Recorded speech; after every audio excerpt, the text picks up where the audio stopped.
In 1969, Ford Motor Company had a problem. Chrysler's 426 Hemi was winning on NASCAR's superspeedways, Daytona, Talladega. The long, high-banked tracks where airflow and sustained RPM mattered more than brute torque. Ford had the 427 Soch Cammer, an engineering masterpiece with overhead cams, and NASCAR banned it for being too far removed from production design.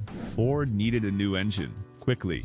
What they built was a 429 cubic inch V8 based on the 385 series block, but fitted with aluminum semi-hemispherical cylinder heads, massive ports, 2.28-inch intake valves, 4-bolt mains, forged steel crank and rods. This wasn't a warmed-over street engine. It was designed to live at high RPM. NASCAR's rules were clear. 500 production examples of the engine had to be offered for sale to the public. The logical move was simple. Put the engine in the Torino, the mid-size body that would actually run in NASCAR competition. Instead, Ford leadership made a different call. Put it in the Mustang. That decision created one of the most mechanically interesting and misunderstood Mustangs ever built. The 1970 Boss 429. What Ford was up against. To understand the Boss 429, you have to remember the atmosphere in 1968. Chrysler's 426 Hemi had become the benchmark. It wasn't just winning races, it was selling cars. The Hemi badge carried weight in both garages and showrooms. Ford's Cammer had been disqualified before it could properly compete. That stung, internally and publicly, so Ford engineered something NASCAR would accept. The 429 used shallow semi-hemispherical combustion chambers, internally nicknamed the Blue Crescent because of their curved shape. Not a true hemispherical chamber like Chrysler's, but a dramatic improvement over a conventional wedge head. The engine was purpose-built for airflow. It wanted RPM. It wanted room to breathe. NASCAR required 500 homologation engines. It did not require the street car to share the race body. In early 1968, Seaman Bunky Knudsen arrived from General Motors to become Ford's president. Knudsen understood the marketing value of performance. If you were going to build a halo engine, you put it in the most visible car you had, the Mustang. The engineers, however, had a different perspective, because physically, the engine didn't fit, making the impossible fit. The Boss 429's aluminum heads were wide. The shock towers of a standard Mustang sports roof were in the way. Ford contracted Kar Kraft, the same outfit that worked on the GT40 program, to handle the transformation. Each Boss 429 began life as a standard Mustang sports roof built at Ford's Rouge plant. Then it was shipped without an engine to Kar Kraft's facility in Brighton, Michigan. There, things got serious. The front shock towers were cut and relocated, widening the engine bay by roughly 2 inches. The front control arms were lowered and repositioned to correct geometry. The battery was moved to the trunk. The brake booster was slimmed for clearance. Only after that surgery could the 429 be installed. Ford lost money on every one of these cars. At nearly $5,000 when new, roughly twice the price of a base Mustang, the Boss 429 existed for one reason: homologation and brand image. The engine itself was formidable. Forged crankshaft, forged rods, 4-bolt main caps, aluminum heads. In 1970, Ford switched from a hydraulic camshaft to a mechanical lifter cam, better suited for sustained high RPM operation. Now here's the part that deserves honesty. Crane cams tested a stock Boss 429 in 1970, with headers replacing the factory exhaust manifolds, otherwise untouched. It produced 366.5 horsepower at 5,500 RPM. Ford rated it at 375 horsepower. Those numbers align. The often repeated 500 horsepower claims, there's no credible independent testing that supports that in factory form. What is true is that the engine had unrealized potential. Ford fed those enormous ports through a single 735 CFM Holley 4-barrel carburetor. Chrysler's Street Hemi used dual quads. Was that a reasonable street compromise? Or did Ford knowingly limit the engine to satisfy homologation requirements and move on?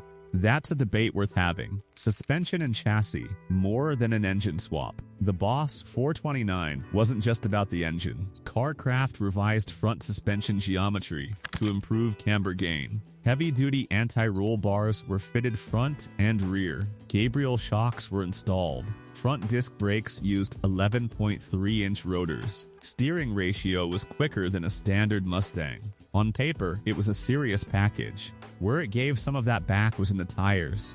Goodyear Polyglass F60-15 bias ply rubber limited both launch grip and cornering potential compared to what the chassis geometry could have handled. It raises an interesting question.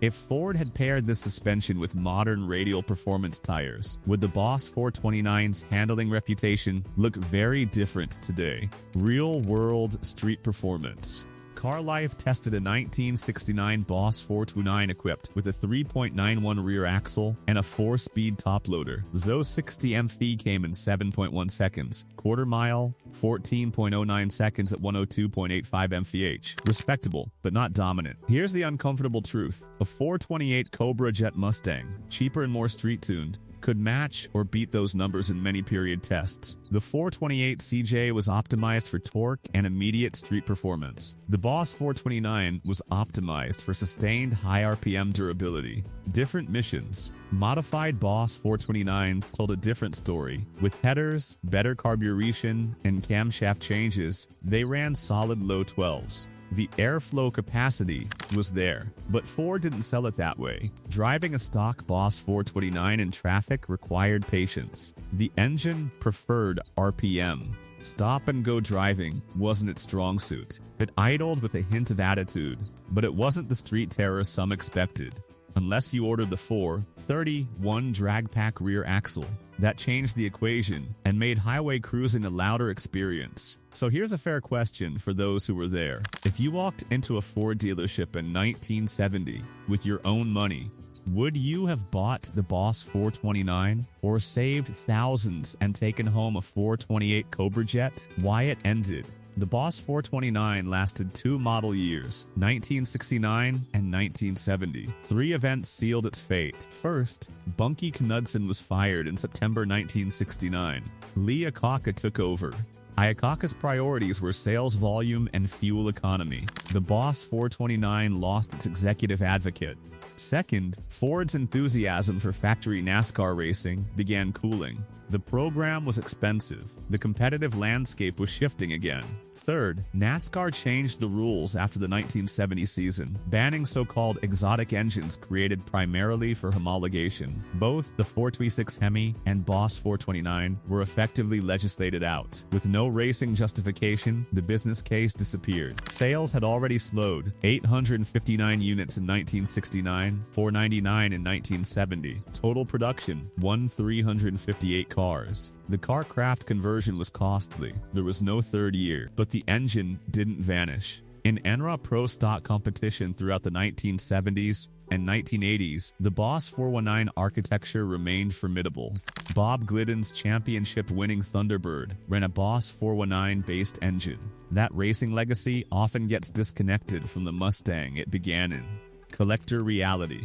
Today, authenticity is everything. Matching numbers, Kar Kraft door tag, Marti report documentation. Early 1969 S-code cars with magnesium valve covers and minimal emissions equipment are especially prized. The 1970 mechanical lifter versions are equally serious, just later in the program's evolution. Auction values for documented examples typically fall between $220,000 and $400,000, with exceptional cars surpassing $500,000 at major sales. That's not speculative hype.